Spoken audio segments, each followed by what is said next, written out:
As the Lord took his second step, he covered the heavenly planets, and not even a spot remained for the third step, for the Lord's foot extended higher and higher beyond Mahaloka, Janaloka, Tapoloka, and even Satyaloka.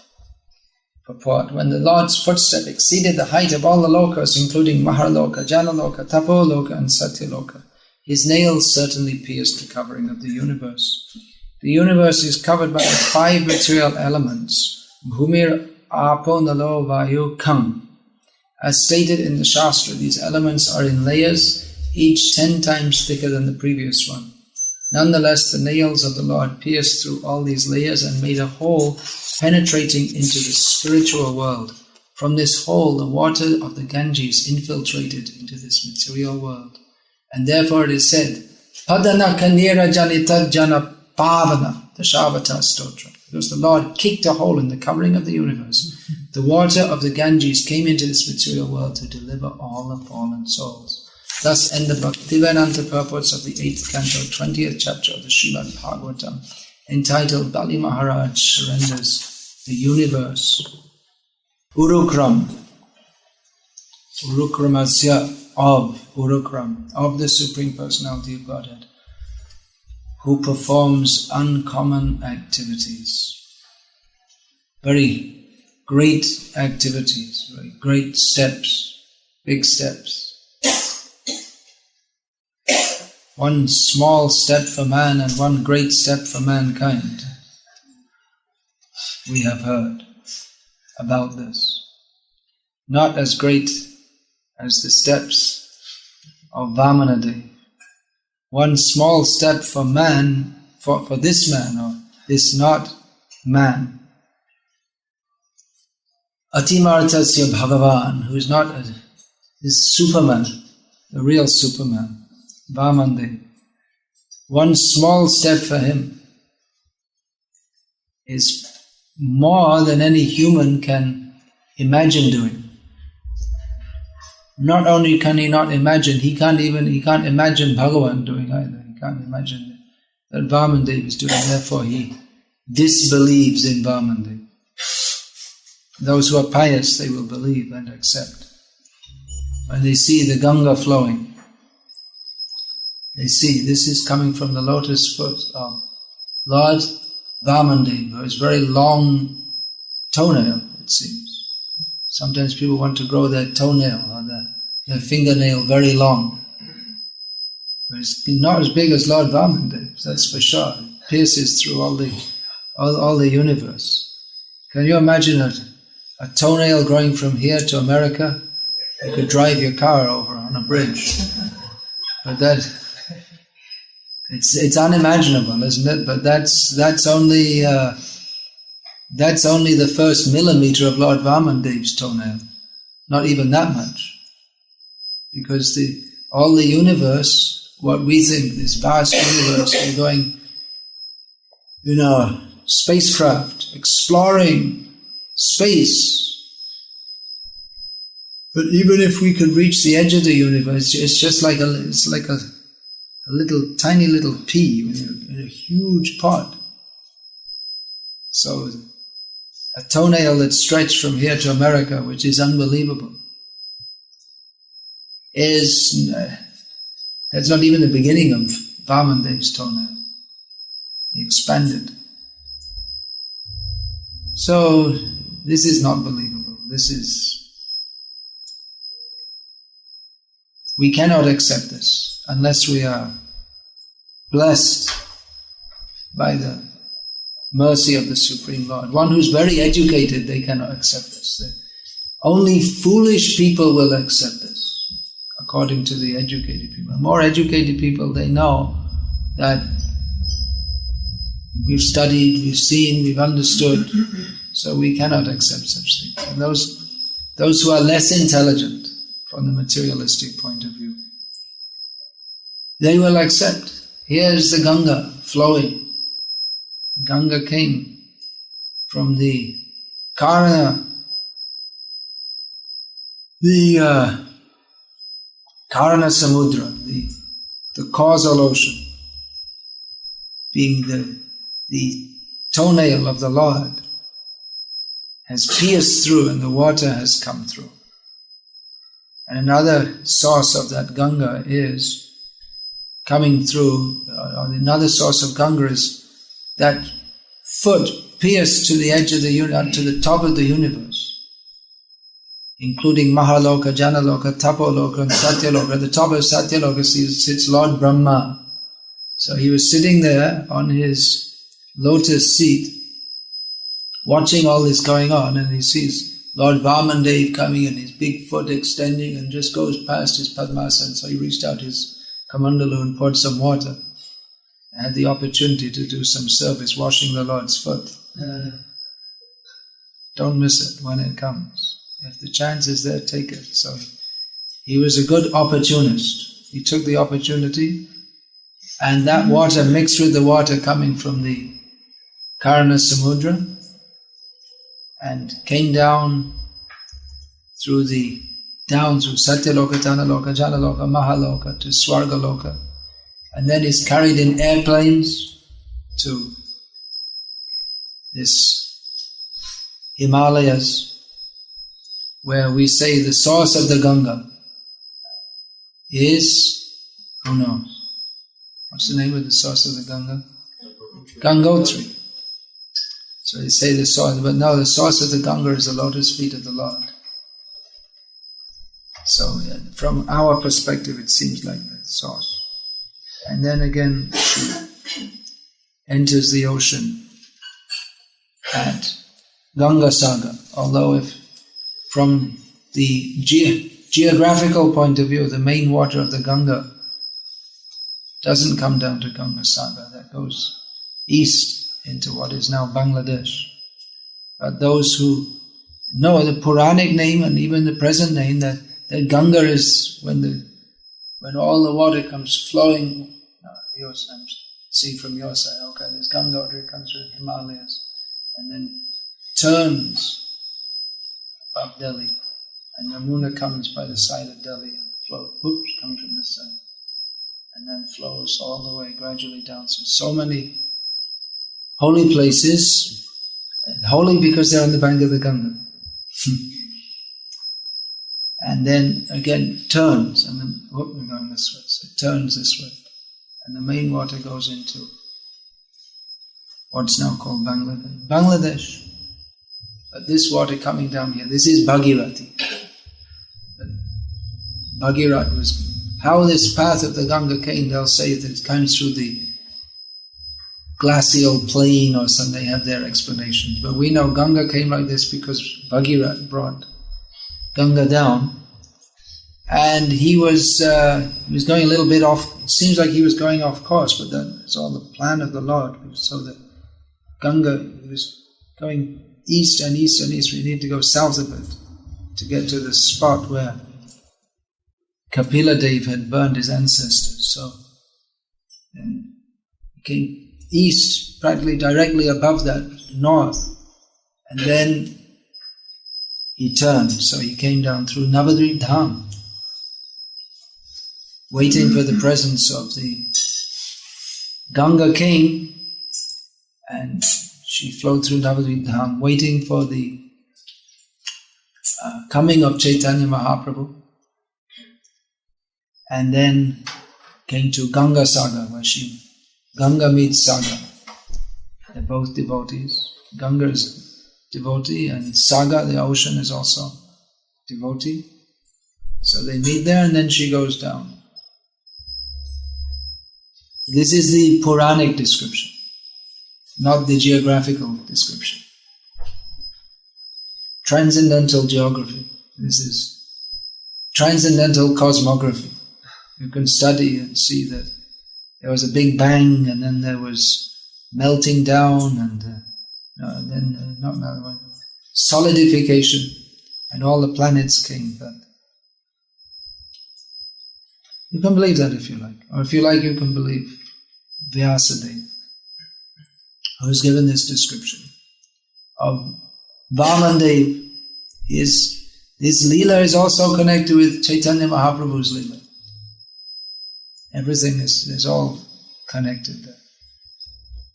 how he arranged for the Ganga to come. And of course there's so many stories behind that, how Ganga is an eternal associate of the Lord in the spiritual world, how she came being cursed, and although there's no cursing in the spiritual world, she came here and is worshipped by everyone as Patita Pavani, Padanaka Janita, Jana Pavana, by Vamandev piercing a hole in the universe. Then Ganga has come who delivers the fallen, but still her glories are not as great as those of Yamuna. Because Lord Krishna, even though Ganga is blessed by Lord Rama, he was going back and forwards across Ganga.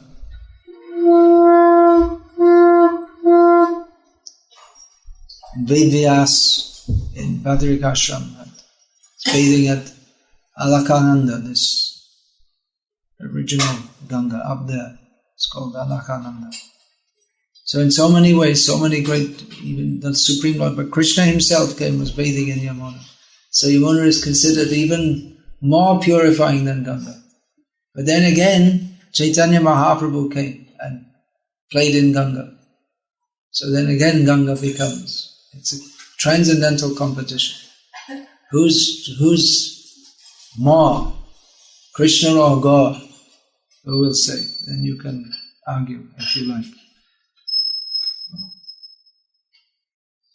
That Ganga and Navadvip, that's also Yamuna and Ganga mixed anyway, because Yamuna already came.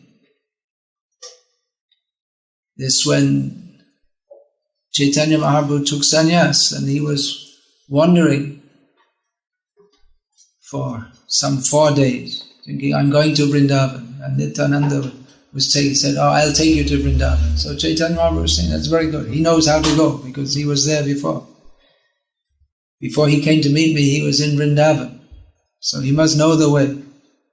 So he brought him and now we're going on a boat and he was offering prayers. This is Yamuna. And then they came to Advaita Acharya's house and Chaitanya Mahaprabhu said, what's going on? This is the Ganga. He said, well, it's Yamuna also.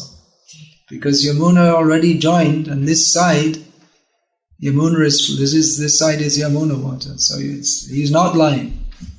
We tricked you, but he didn't tell a lie. He said it was the Yamuna. It is Yamuna. So Yamuna and Ganga mixed. So these are all wonderful things. People still have faith. Otherwise there'd be no Kumbh Mela. We have faith in Ganga.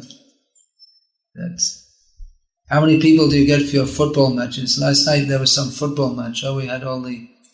Seems there was some football match. They had the crowd outside the apartment cheering and booing and all this. So how much do they get at their football games? 50,000, 80,000, 100,000 biggest. But Kumbh Mela, they count in hundreds of thousands, lakhs. How many is that? Not how many thousands, how many lakhs? So, at minimum there'll be 150 lakhs during the course. That's 1.5 million. No, 15 million, sorry. So I went too far. 1.5 million. I don't know, it's difficult to say. They give no, it's got to be much more than that. It may be, yeah. 12-year one. Yeah, I was there last time. Not last time, one time. And anyway, it's uncountable. Who can say? Maybe the demigods can say. The police give their estimates, but who knows? Even at our Rath Yatra in Baroda, there's 1.5 lakhs. So, and Baroda, the whole population of the city is only about 6 lakhs. So, police estimate is 1.5 lakhs. So, who knows? They have to say something. And they usually underestimate, just like whenever there's any riots or bomb explosions or floods or something, they say 100 people died. Then that's at least 2,000. They always underestimate. So anyway, many people. And that's the ones you can see. There's many you can't even see there. So many people come, you may not even be able to see them because all different demigods, they also come. So people have faith, despite their scientific education. They're still coming.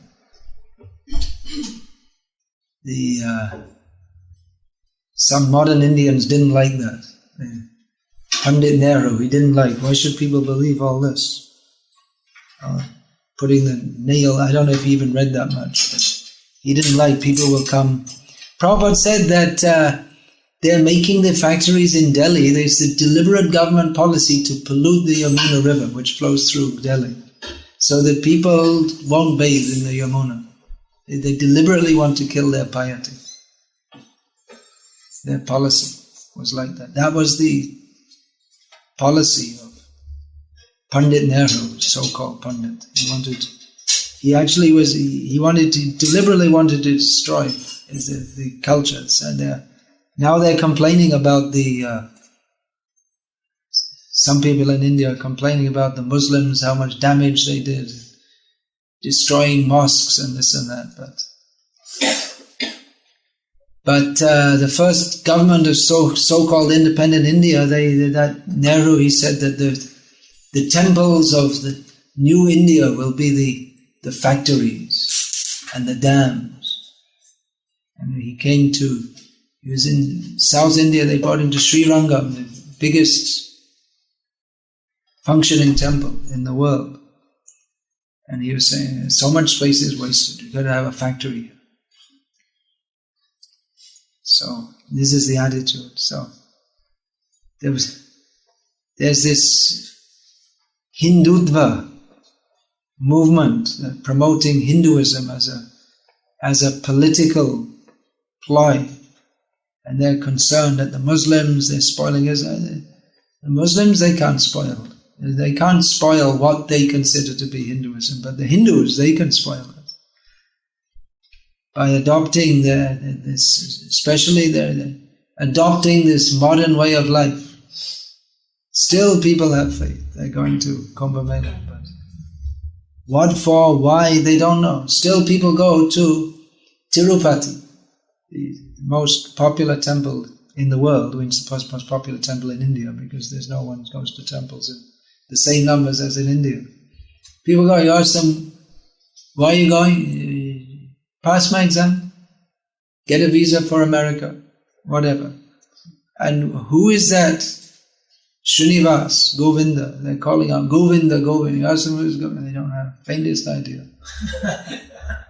So, fortunately our devotees are distributing books there so they can get some idea. Previously, everyone would know. Previously, people used to know. That was the education. They were saying that people weren't educated previously in India, but they may not know how to read and write, but they knew who is Ram, who is Krishna, who is Vamandev. They knew what is dharma, what is adharma. They knew all these things. Now they know so many things they learn in this, so many nonsense things they have to learn. Even more nonsense than here, what they learn here. They have to watch TV and tell what's going on TV, on some serial, something like Coronation Street, the Indian equivalent. They still have Coronation Street, it's still going on. So, why don't you tell I better not make that joke, wait a minute. Terrorism joke. Someone is suggesting where someone can drop a bomb, but better not make that kind of joke, you might get arrested. You never know. So, people knew these things. Now they have to learn about cricket stars, their batting average, and what's going on the soap opera. And they don't know. When one of my godbrothers in Bombay, he told me that some young man had come up to him in Bombay and said, "What are you doing?" I dress like this, like people do here. He said, well, we're worshipping Krishna. He'd not heard of Krishna.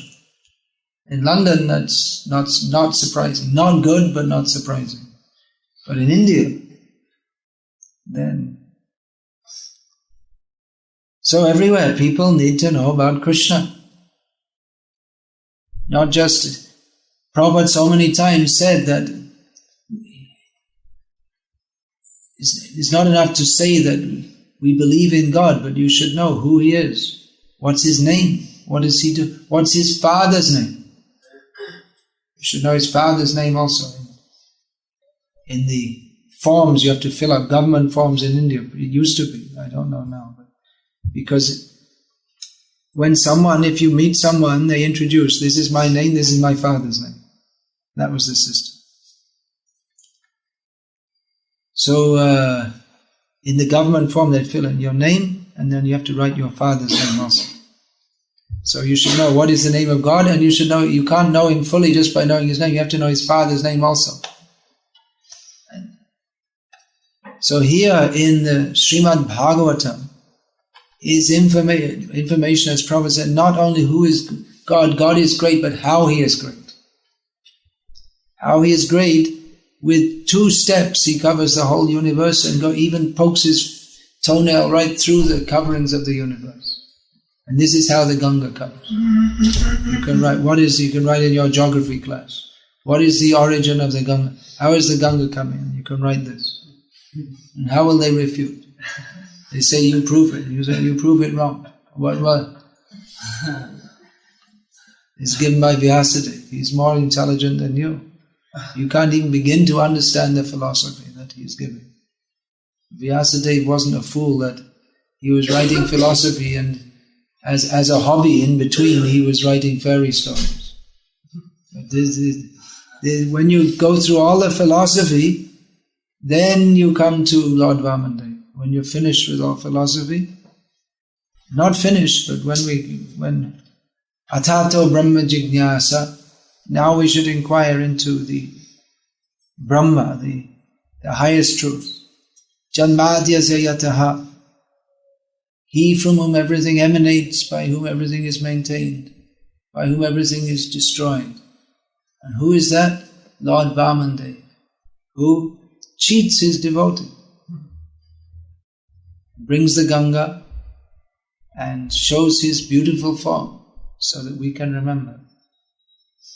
Chalayasi vikramane balim adbhuta vamana padanaka nirajanita janapavana keshavadrita vamana rupa jai jagadisha. So we can hear and remember and be happy by remembering Lord Vamandeva. Very nice. You can be happy just remembering how Lord Vamandeva has pierced through the universe and the Gangas come. Oh, how wonderful. And be happy like that. And people are so much endeavor they're going to be happy. Making nightclubs and bringing beer from the other side of the English Channel so you can drink it, and so much endeavor. But devotees are very happy. They just hear, oh, Lord Vamandeva, now is just the Vaman Dwadashi just gone, so especially we shall hear about Lord Vamandeva, how very beautiful figure looking like the sun. Bali Maharaj is seeing how nice he looks, how fortunate I am. Such a beautiful, powerful young Brahman has come. And Shukracharya is saying, no. Bali Maharaj is saying to him, no to you. I'm going to give him the land. Shukracharya is trying to stop it. Pouring the water is not coming out. Shukracharya has gone inside the water pot to stop the water coming. You can hear. Shinu Sukhadam Shubhadam Bhavasaram. By hearing pastimes of the Lord, we become happy in this otherwise absolutely horrible, despicable material world, where everything is, all endeavors for happiness simply result in misery. But devotees, simply by hearing about Krishna and chanting about Krishna, remain always happy. This is the meaning of Brahma Bhuta Prasannatma Na Shochati Na Kamshati Samasarveshu Bhuteshu Mad Bhakti Bhavati. Devotees, very happy, just He doesn't desire anything material, doesn't lament for anything. But his desiring and lamenting is on a different platform altogether. Just like Chaitanya Mahaprabhu, he was traveling in South India. He saw one Brahmana invited him for lunch. So he went there at midday. He found where's the lunch? He didn't cook. There's no food. There's not even any ingredients. He said, well, Sita Devi didn't come back from the forest yet. She went out to collect some things. He's here. He's here in one way, but she said, really? She didn't come back? Okay.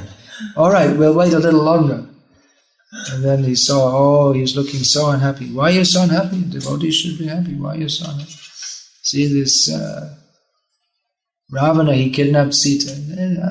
Come on, what are you talking about? How can Ravana kidnap Sita? You don't understand. No, I'm so unhappy. So Chaitanya Mahaprabhu after some time came back again. So you see, it says in Karma Purana that Ravana, I told him, he couldn't kidnap Sita. He can't touch, he can't even see Sita. That was only some imitation Sita. So, that's very nice. All right, good. So then he became happy.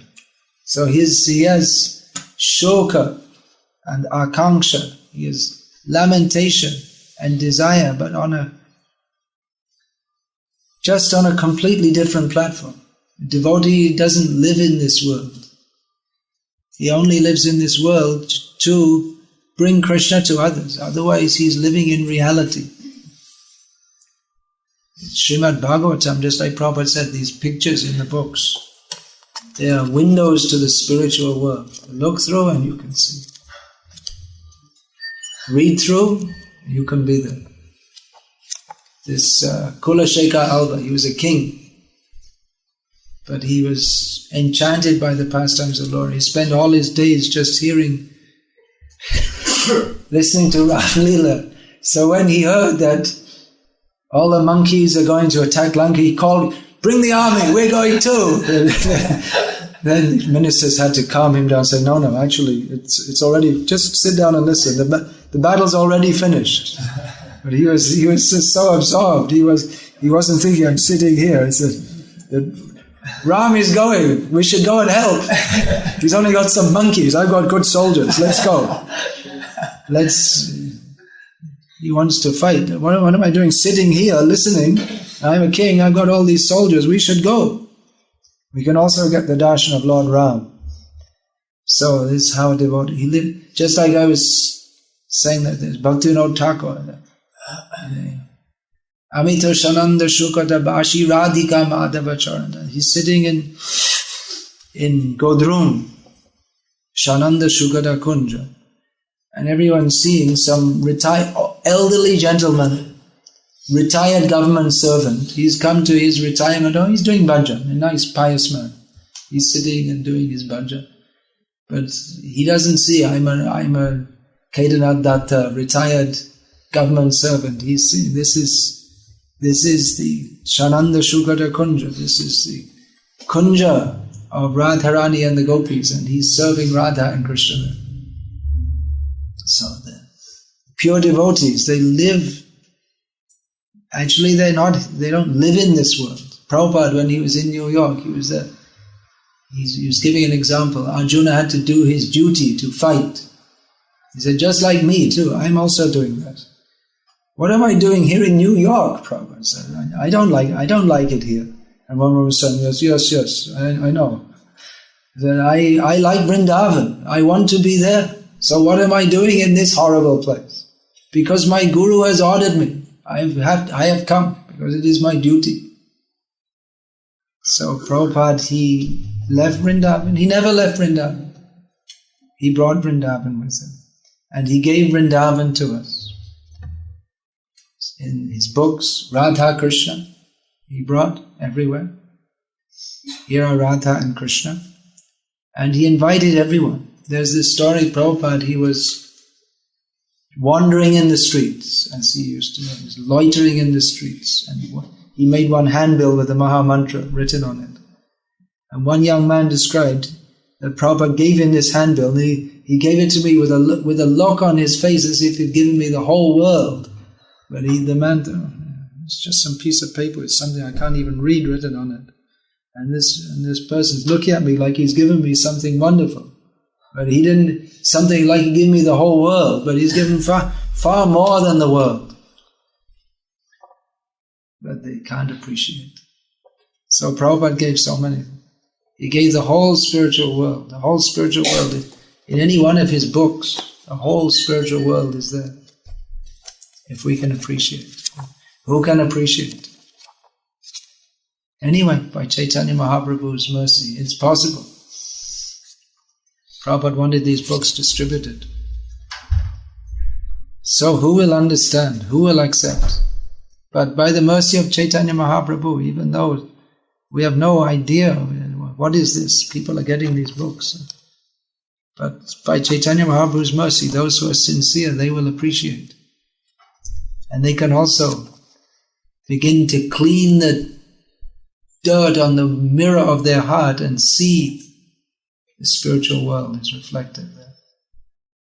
So let us hear about Lord Vamanadev and Lord Krishna in all his different forms.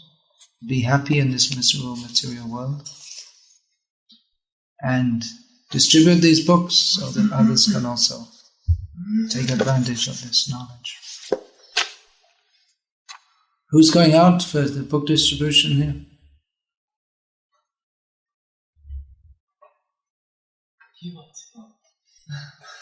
I just wanted to introduce to you your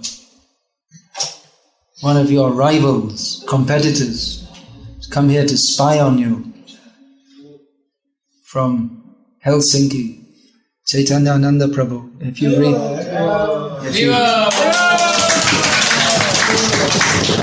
you read the Sankirtan newsletter, you maybe know that name. So watch out. Transcendental competition is going on. I was suggesting he could one day, because I'll be leaving before him.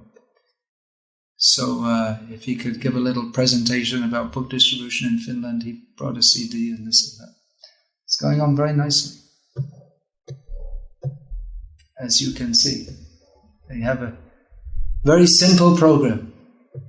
They get up in the morning, they chant Hare Krishna, and they go and distribute books. So, Hare Krishna. Time's up.